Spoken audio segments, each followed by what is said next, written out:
about that. Paimon wasn't watching where she was going. Please, there's no need to apologize. If anything, I'm the one who should be sorry. Clearly, I shouldn't have gotten lost in my thoughts in the middle of a hallway. Wait a sec. Are you staying in the room next to ours? Ah, quite the perceptive one, I see. First things first, allow me to introduce myself. My name is Kirill Chudamirovich Flins, but please, just call me Flins. Whoa, that's an impressively long name for sure. Oh, is that so? Names like mine ought to have been fairly common in Snezhnaya, at least in the past. Would I be correct then to assume that the two of you are travelers in this land? Yep, you sure would be.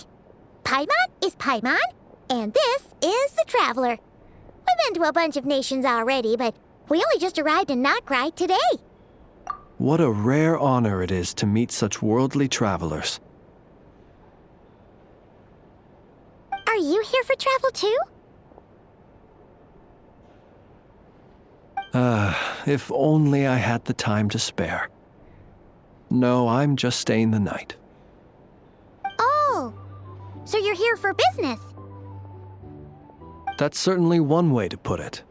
I'm a Ratnik of Nodcry, normally stationed near the burial grounds to the north. My sole cause for being here today was to repair this lantern of mine.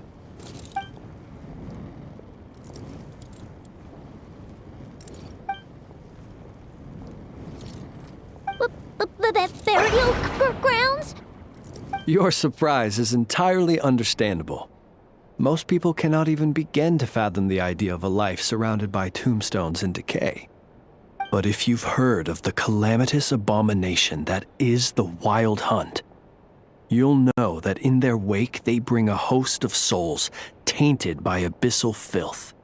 That then is why we are stationed by the burial grounds, to hold the line where it is most vulnerable. Oh, so it's all about fighting against the abyss. Oh, sounds like a tough job. I thank you for your concern. But in truth, I've long since grown used to it. In fact, I like to think it rather suits me. If anything, I'd say I prefer the peace and quiet of a graveyard to the hustle and bustle of urban life. Paimon sort of gets it now.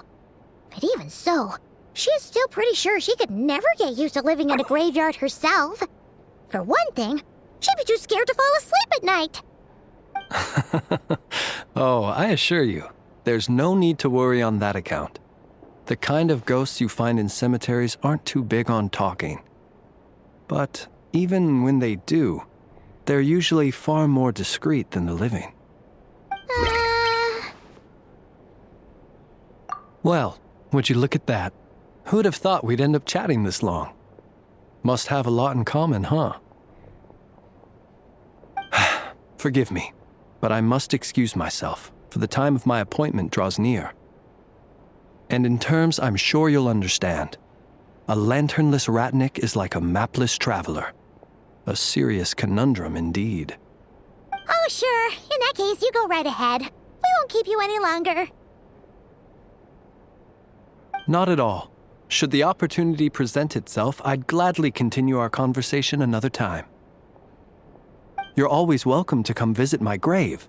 The grave I stand watch over. Your visit would bring much-needed light to that place of final rest. Right. Well, if we get the chance. Then allow me to wish you a traditional Ratnik's farewell. See you by the graveside. Ugh. Jeez. What a weirdo. Not to badmouth him at all. In fact, he seemed pretty cultured, but at the same time, kinda spooky? Must be all that time he spent around graveyards. His lantern? No, not really. You mean, 'cause it was broken? Huh. Yes, you've always had a nose for stuff like this.